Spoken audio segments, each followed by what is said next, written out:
afternoon, everyone. It is 2:30, and we are going to start our CCDPH schools and COVID-19 update. My name is Kelly Jones. I am a health educator senior with Cook County Health Department, and I moderate and host these meetings. Let's get started. We have a few updates. As usual, we want to tell you that our objectives are to support schools and navigating COVID-19 and answer any frequently asked questions and provide CCDPH contact information and resources. Couple big announcements. We are making changes to our schedule.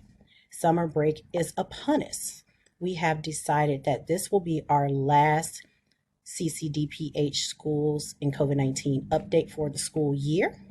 We will continue in the next school year unless there are some big announcements that we need to gather everyone to make any announcements. But otherwise, any updates or any resources or information I need to share, I'll send via email. So again, today, the 29th, will be our last webinar for our school updates. We appreciate your support, but we're going to take a pause for the summer and reconvene for the next school year.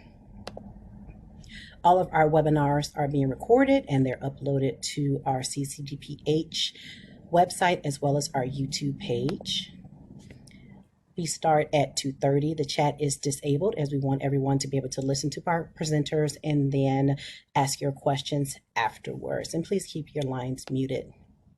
I want to make sure that everyone confirms their email address that they give at registration because I get a lot of undeliverable emails returned to me. Here's contact information for CCDPH. If you need that contact information, we're still asking that you can report your line list or report communicable disease or any metrics questions you may have or any general questions. You can find information on who to contact at the list below. If you would like EpiPens, the prescription sent to you, you can contact me, Kelly Jones, at kjones1@cookcountyhhs.org. Please make sure those requests come from a medical professional or have been trained in the administration of the medication. And please type all requests. Our doctor will provide you with standing orders and a prescription for your EpiPens. I've also been getting a few requests on albuterol. I know that it's just been approved for schools to be able to receive prescriptions for that. We are working on putting that program together, so I'll have more information when that is finalized. If you haven't heard, Cook County Board President Preckwinkle had a press conference on April 12th to announce the Building Healthy Communities grant opportunity. So any organization, and it could be a school, it can be an organization. You don't necessarily have to be a 501c3. Any organization may apply for the grant in order to fund programs in the following category: COVID-19 education, prevention and treatment, chronic disease self-management, programs for older adults, workers' rights, health and safety, community health workers, health equity in all policies, organizational health literacy, advancing racial equity and well-being, schools, food security, positive youth development, and mental health. You can use the QR code to scan or the link is at the bottom of the screen.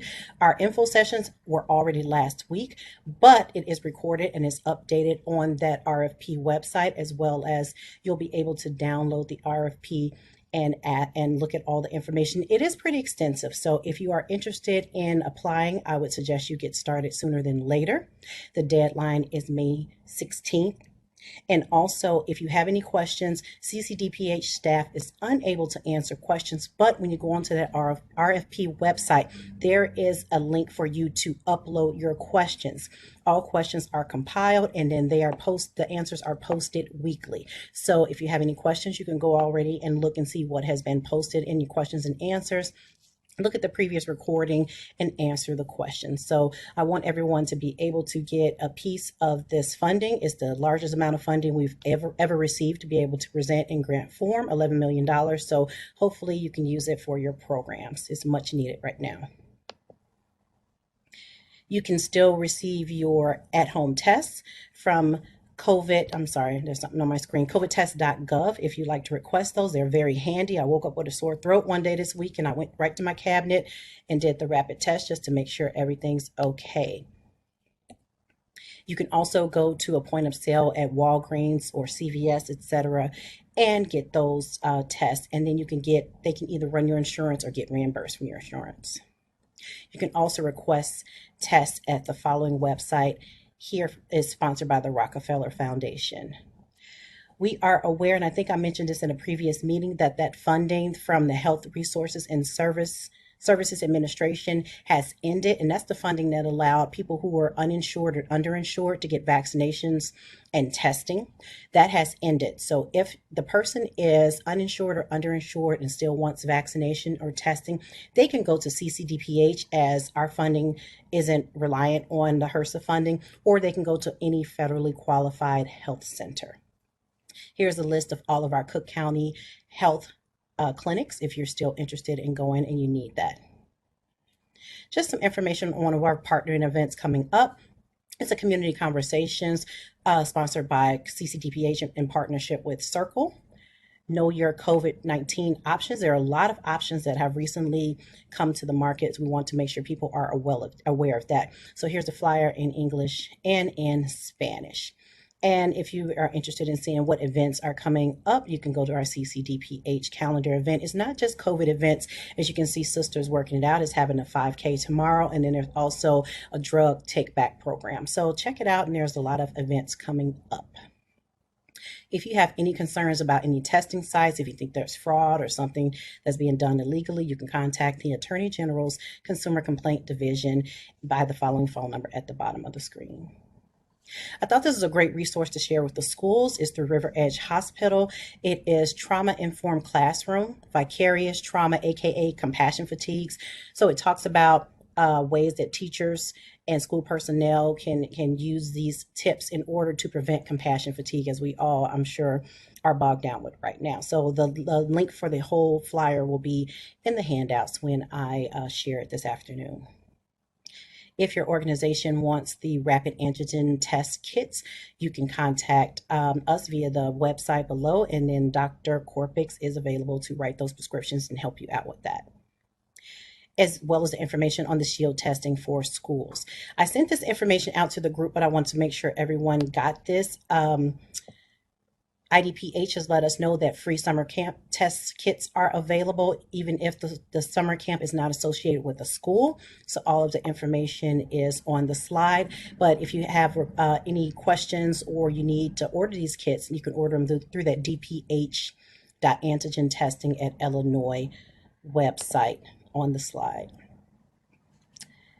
With the advent of the 5 and below age on the cusp of getting approved, you might want to have a school clinic. So you can contact any of the people that are on the slide and request a school vaccination clinic. I've shared the resources before about how to do a mobile vaccination clinic, and these are just some tips on how to do your best clinic. More educational resources, and we have produced some new educational resources I wanted to share. So information on how to stop the spread, information on those new testing, those new those new COVID-19 treatments. These are oral treatments in pill form that have been available and a lot of people aren't aware about. So we want to make sure that the community knows about those.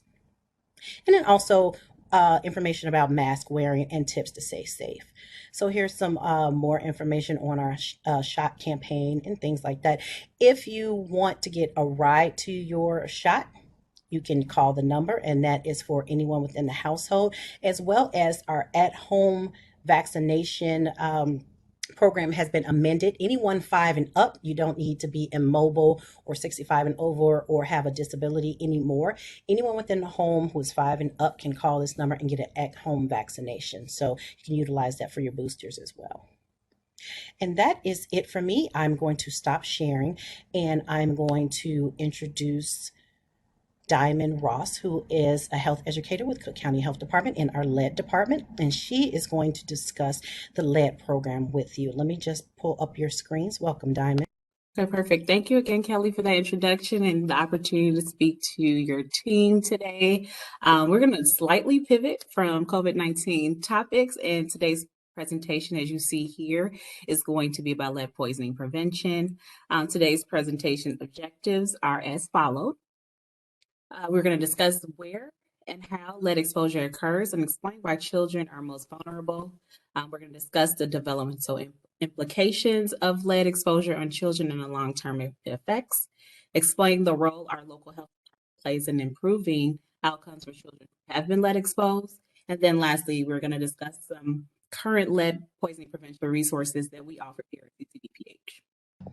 Your voice is going a little bit in and out. I don't know if there's an adjustment you can make. Can you hear me clear now? Yes. Okay, perfect. Okay, next slide. So what is lead exposure? We know that lead is a naturally occurring substance. While it has some benefits, it is very harmful to our bodies as well. Lead was added to paint production to help with accelerating drying, increasing durability, maintain fresh appearance, and to resist moisture. That was done before lead use in paint was banned in 1978 here in the United States. However, because many of the homes in suburban Cook County were built before 1978, many of them still contain lead paint. Lead is commonly found in the home in paint chips and objects and surfaces that gather lead dust. In addition, it only takes a small amount of lead dust to expose a child to lead in general. Next slide.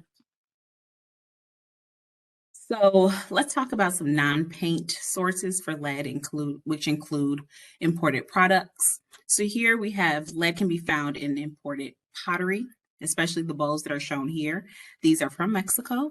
Lead is used in the glaze in the pottery and can contaminate the food. So during the long cooking process on the stove, the food can be contaminated by the lead that's in the glaze on these pots. Imported candies, such as the ones that are shown here, have been a huge concern. Imported makeup, such as those that are used for cultural and religious ceremonies, usually on the face as eyeliner.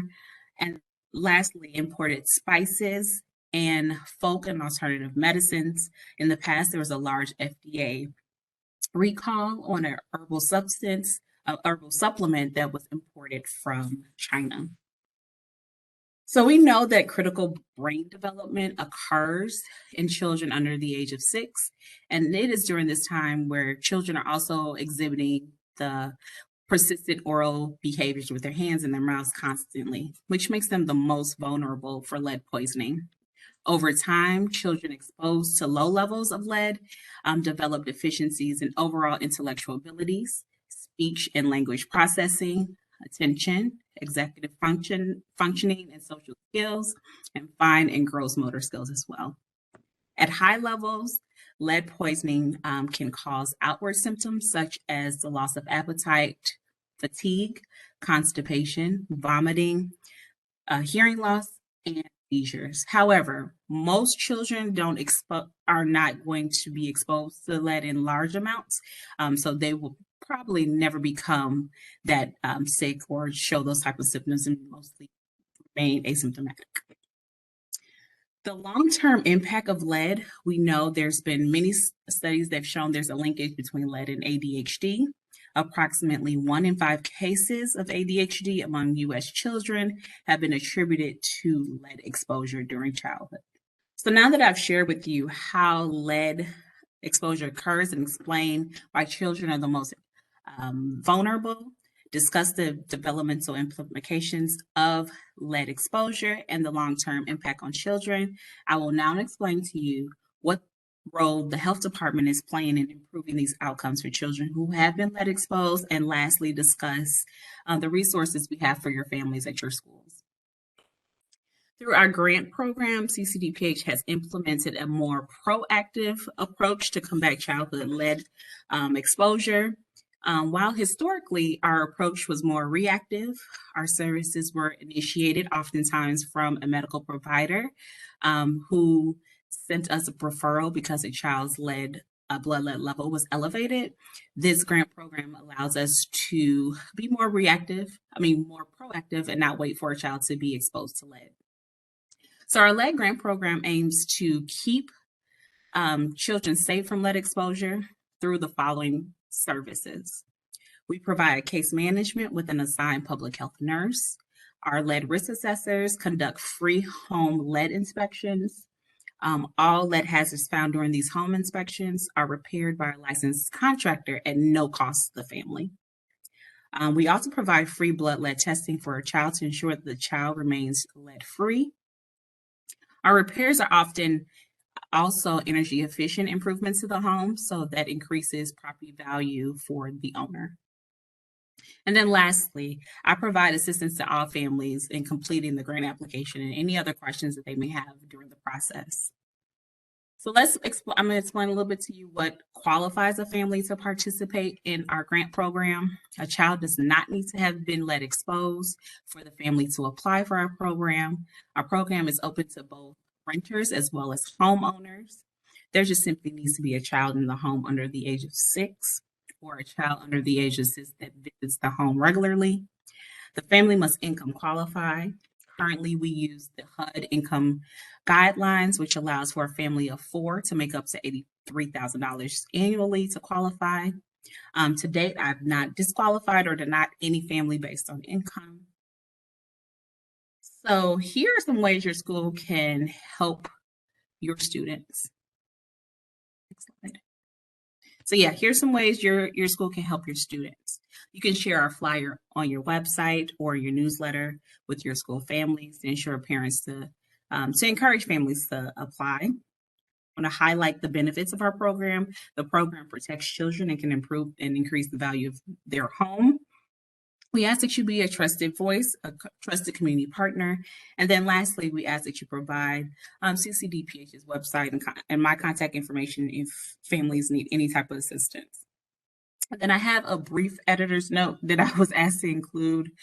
I know in the state of Illinois, to start school, kindergarten, children are giving a lead risk questionnaire. This is simply a questionnaire based on like where they live, their zip code, that so forth. There's no real testing that's done unless they live in a high risk zip code or the parent request. So that's a little different. Our screening that's required to start kindergarten versus actual requesting a blood lead test. And then lastly, I was asked to also include IDPH has new requests now for families. I know many of your schools are dealing with or have Afghan refugees or different immigrant populations that have come to the country recently. And I know that IDPH is now requiring for them to be blooded as well. So that was just a brief editor's note that I wanted to include. That is the end of my presentation, but if you have any questions, I'm willing to take them now.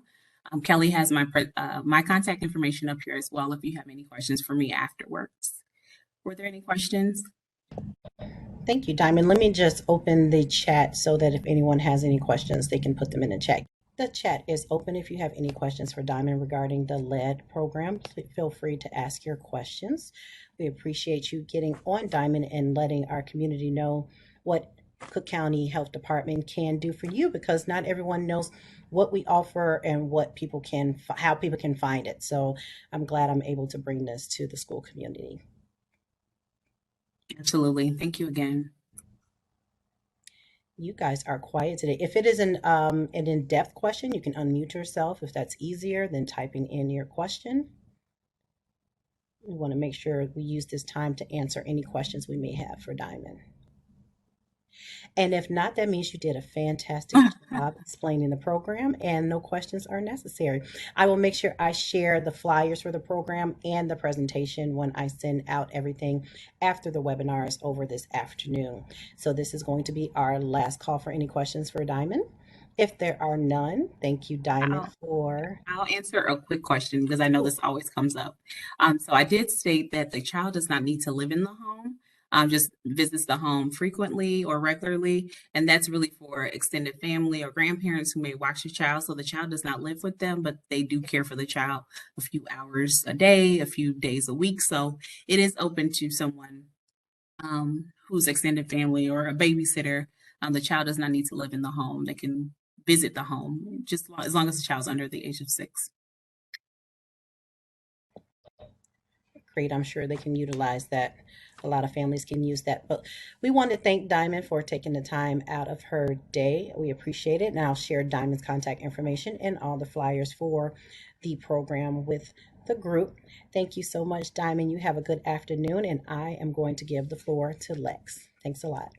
This is all going to be information for the end of this school year and the beginning of the next one. It kind of felt like summer was never going to come, but I guess it's May this weekend. All right. You guys know the general drill about how we, prioritize which emails we're going to respond to quickly, but I think overall we're pretty good about getting back within 24 hours during the week.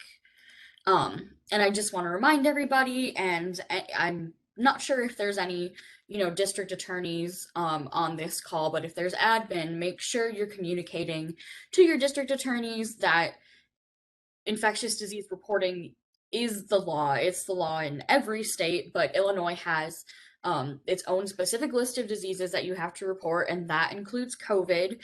COVID is supposed to be reported pretty much immediately, but from schools, all we ask is that you just compile your list by the end of the day. And if you don't have anything, we'll check in with you after a long period of not getting anything. But this is the law in Illinois.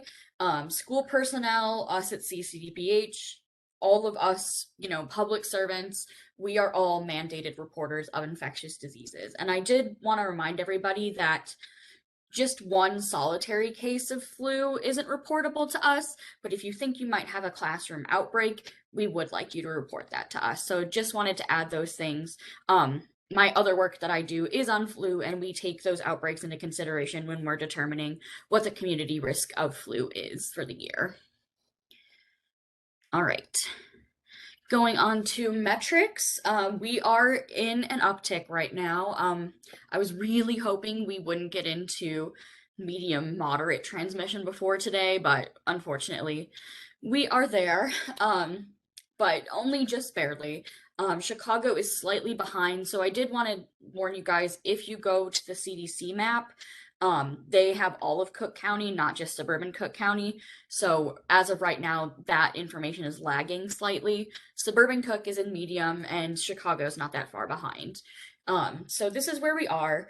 I'm not concerned about getting into really high transmission because that would mean our hospital systems are being overwhelmed. And as we've pretty well established, Omicron is a lot less severe.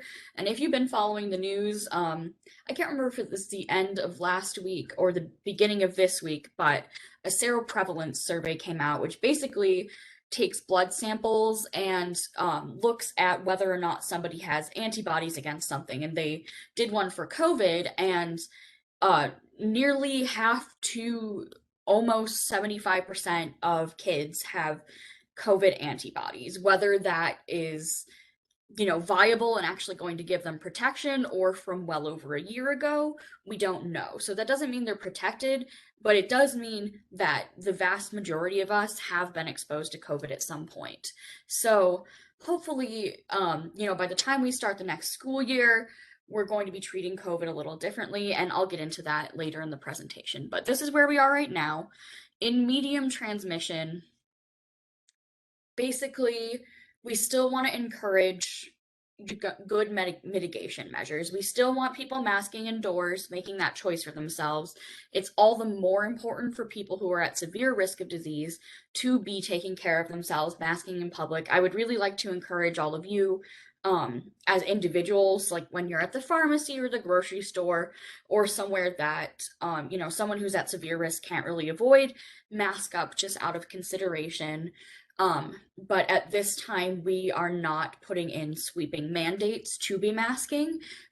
It's still obviously required as part of isolation and quarantine in schools, but it's not required on the broad level. But definitely highly, highly recommended. Still, I moved and I'm just a block away from our lovely farmers market in my town, but if you go anytime after 9 p.m. or 9 a.m., it's very crowded. I wear my mask in that crowd, and I would recommend that for everybody too. If you're gonna be watching a White Sox game or a Cubs game or something in person, not the worst idea. So that's kind of what medium transmission means. We have to be taking care of ourselves, we have to be taking care of our neighbors, but we're not by any means going back into any kind of massive lockdown or huge sweeping mitigation measures. It's just something we have to keep an eye on and take care of ourselves for. For travel guidance, you can see there's a few more counties that are in medium to high risk, mostly in the Northeast at the moment, than there were when we saw you at the beginning of the month. If you were thinking about going to Guam, maybe don't go to Guam. But largely, summer travel will be pretty safe, especially if you're doing it by car. I know there's been some issues with masking on public transportation with that Florida court decision.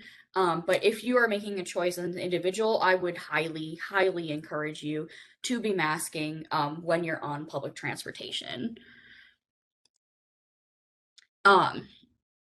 Nothing has changed in the general guidance, and this is probably not worrying all of you all too much because spring break season is basically over. And it won't be important, when we're going into the new year or the new school year as much. But moving on to the next topic, let's talk home tests. I just want to remind everybody, we're still accepting home tests, even though we've moved into medium. That's still definitely a really good tool for us. And as Kelly mentioned, you guys can request up to a 4-week supply of either point of care, like Binax tests, or take home tests for your district or your camp. And this is, this is private school, this is public school, this is parochial school, this is everybody. Requests are due by 5 p.m. every Tuesday, and I've got the links in here. But if you've got any summer stuff going on, definitely think about how you're going to be testing at school, but also you're allowed to be sending tests home with students as well. So whatever would work best for your school, we've got tests available for you to use to make sure that that's a really safe environment for kids to be in. And then this is just something we've been getting a lot of emails about for the past month, and I've dubbed it the false positive myth. I think as we've been going through this point in the pandemic, there's a perception that I'm asymptomatic, but I tested positive. Maybe it's a false positive. And I just want to dispel this. False positives are extremely rare. The tests that we are using now are extremely sensitive. It is truly, truly hard to come by an actual false positive. And it's just a fact that with COVID-19, there's a lot of infections, especially with Omicron, and especially if you are vaccinated or previously infected, you have a much larger likelihood of being asymptomatic. And I know a lot of you know this. This is mostly for you to communicate to parents who are upset that their asymptomatic kid has tested positive. But the probability that a positive test result is a true positive increases when our community levels go up, as they are going up, when there's an outbreak situation in a school, if you've got known close contacts, or you have symptoms. And I think we've talked a little bit about this before, that pre-test probability, but those are definitely things to take into consideration at the moment. In lower transmission levels, and I'm considering this moderate level, we're in a lower transmission level, without any known close contact, if you're asymptomatic, a negative PCR that's taken within 48 hours of a positive antigen test can override the positive result. And that's a situation where we'd be pretty safe to assume that may have been a false positive, or you caught the tail end of an asymptomatic infection and you're no longer infectious. So those situations are fairly common. I've communicated this with a lot of people. But more than likely than like a true false positive is that a sample wasn't taken properly, or like I said, the body has cleared enough virus between the positive and negative tests. Maybe you caught the tail end of an infection, or individual factors that impact the quality of the sample that was taken, even if it was performed well. Some kids purposefully use mouthwash right before the test, or I'm pretty sure in AP Bio, I ate a banana before we did genetic testing, and like my results came back that I was a plant.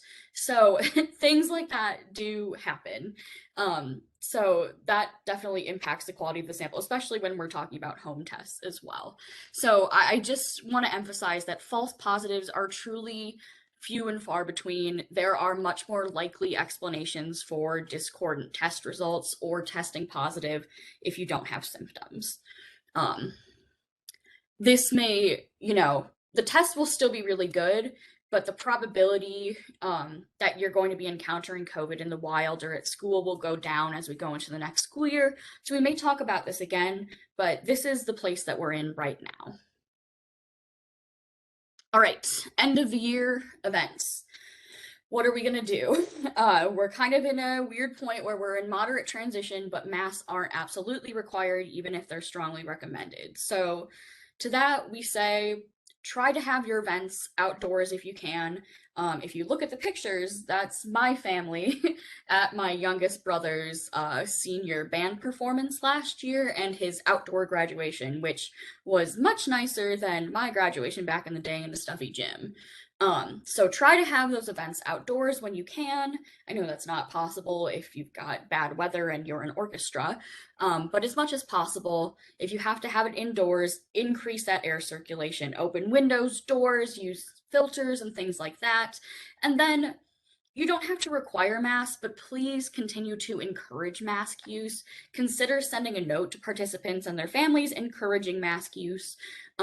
If it's, we've had a few outbreaks from school dances, consider making, mask part of a dress code if it's going to be really close quarters indoors, or thinking about if you're doing like an overnight prom sort of situation, consider making testing one of the requirements to participate and things like that. And then just make sure while we're in this medium level of transmission that you give people at higher risk of severe illness a chance to protect themselves. So maybe create special seating areas where people are going to be sitting 6 feet apart, or a section where everybody's going to be masked, or if there's a vaccination requirement. And then make sure that people who are at higher risk or have family members who will be attending these events who might be at higher risk, make sure they know what the event is going to look like for them. Make sure you send a note, explaining what the masking requirements are, and what the environment is going to look like so that they can make the best choice for their individual health. And then, of course, I know a lot of schools are doing this already, but consider live streaming events too, so that, maybe grandma and grandpa have a different, more safe option for them. So that's on end of the year events. I'm sure a lot of you have made these plans already, but these are just some ways to make it a little bit safer. And now let's talk the future, and then there's just one question and we can get to Q&A after that. COVID's still going to be with us for the next school year.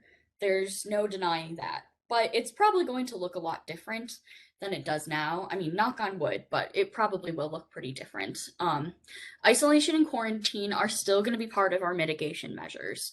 It may become more flexible than we currently have, but that is still going to be part of how we're asking schools to create a safe learning environment to be in person. Testing is still going to be part of mitigation. We will be supporting you in whatever testing effort is decided to be the most effective for schools. We may not have to have as aggressive of programs for the coming school year, but this is still going to be part of our lives.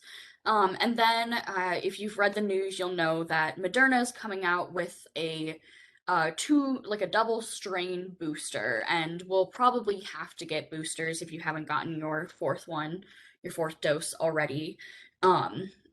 We may end up having this system similar to influenza. We can't say for sure, but that's kind of what to expect in terms of what the new normal is going to look like. It's not going to be the old normal. We're probably not going to go back. A lot of school nurses' office are going to have to continue to wear masks in most circumstances of, a respiratory illness. If it's very clear that someone, fell off a swing, scraped their elbow, that's going to be fine. But we're all just largely changing our practices to make sure that it's safe. And honestly, I haven't gotten a cold in ages, and I am very grateful for that. Um, so we'll be heading into the new normal. It won't be exactly like the old normal, but it will be a lot more normal than it has been, especially compared to this past January. Hopefully, well, in all likelihood, I can't rule out the small chance that it'll spike like that again, but we probably won't see another spike like that. Knock on wood, we hope that doesn't happen. Um, Onto the submitted questions. Are we still required to provide students with virtual learning? And yes, this is an ISB requirement. So students who are in isolation and quarantine need to be provided virtual instruction if they're able to be learning from home. Some of them will be too sick to do that, but if this is something that they need, or you can send work home to them, please do still continue to provide that through the end of the school year. And with that, I will stop sharing and take a look at the Q&A.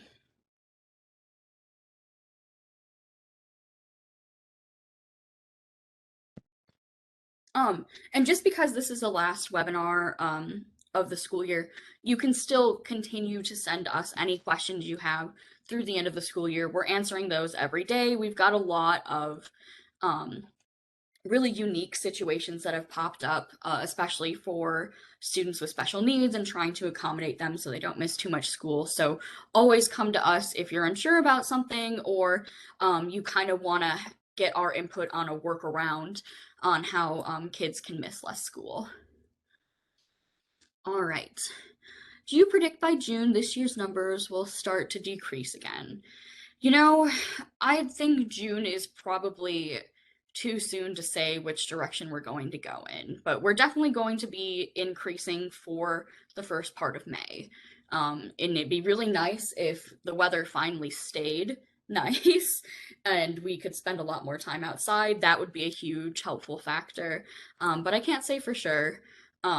It's not going to spike like we had in January, so please don't be afraid of that crazy level of infection. But we'll see where we end up. Warm weather will help us a lot.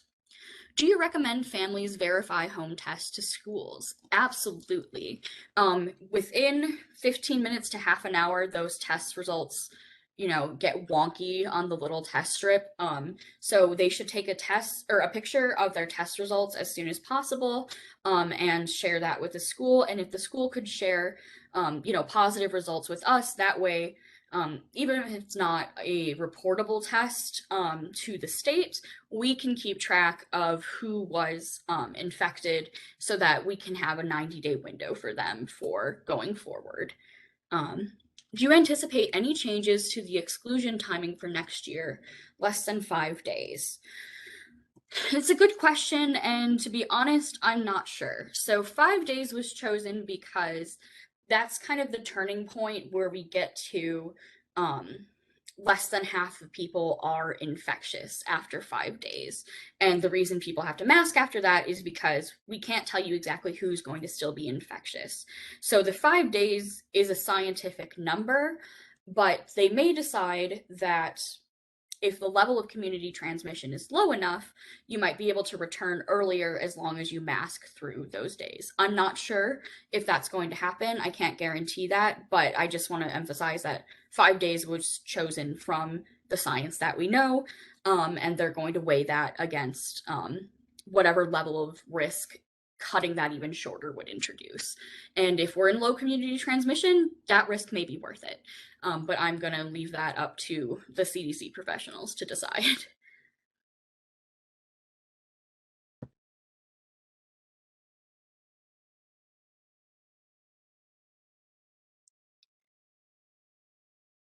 Looks like we've got a lull. I'll throw it back to you, Kelly, and answer anything if it comes through. No problem. Thanks a lot, Lex, for answering those questions.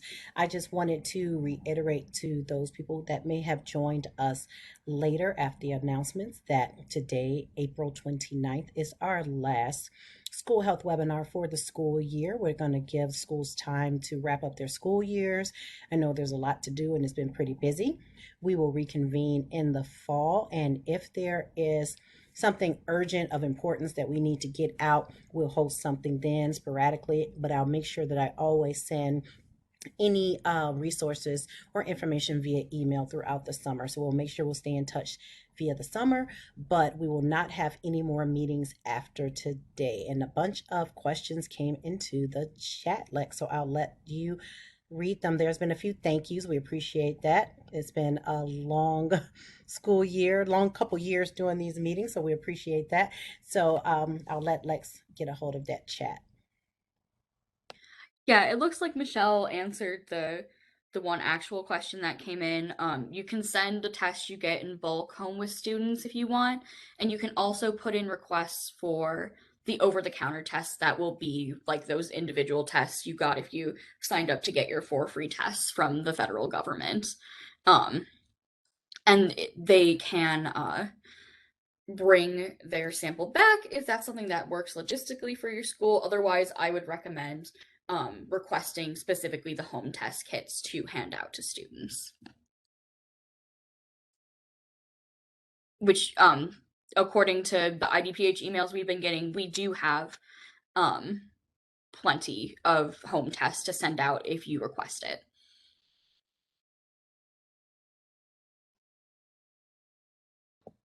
I'll just let Michelle keep going in the chat because she's doing a great job of answering questions. So we may have a little brief pause in quiet unless there's anything else you could remember to say, Lex. I'll let Michelle keep answering questions in the chat. If we do start sending home over-the-counter test kits, would you advise parents still keep their students home the rest of the day if sent home with symptoms? Yeah, if they get sent home with symptoms, at that point, it's probably less disruptive to keep them home. But a negative test and symptom resolution would definitely help them return the next day.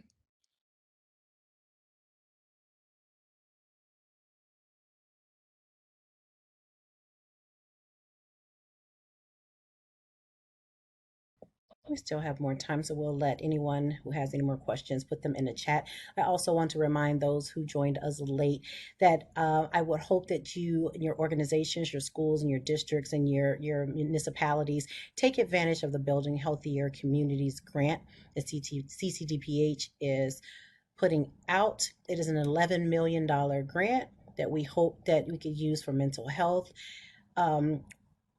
Programs, for youth programs. There are a lot of good ways that we can use it. It's a pretty lengthy grant, so if you are interested in applying, please start now sooner than later. There are some things that have to be notarized. There's a lot of steps, so we want everyone to take the opportunity to utilize this grant, and we can do such good in the community. So thank you, Marcia, for the way to go. We appreciate it. And if there are no more questions, we can adjourn for the 2021-2022 school year of our school health meetings. I'll give it a couple more minutes. There's another one that just came in the chat, Michelle and Lex. Are the over-the-counter tests able to be ordered by Tuesdays at 5 p.m. or is there... Yeah, that's also part of the Tuesdays at 5 p.m. request.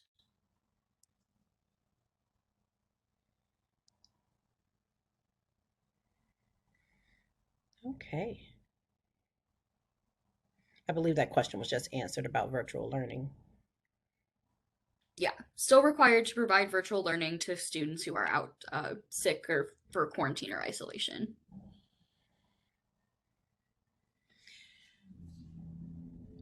And we hope that we get a spring. We got a little taste last week and then it went back to winter. That's probably why my throat sounds this way. So hopefully you guys enjoy spring and have a great summer. And we look forward to seeing you soon. And we are very happy with your partnership and your support. And we hope that we can continue to work with you in the future. And we will see you soon. Feel free to reach out to either of us with any questions or concerns, and we'll be glad to help you. Thank you. Have a great weekend. Have a great summer and be well. Take care, everyone.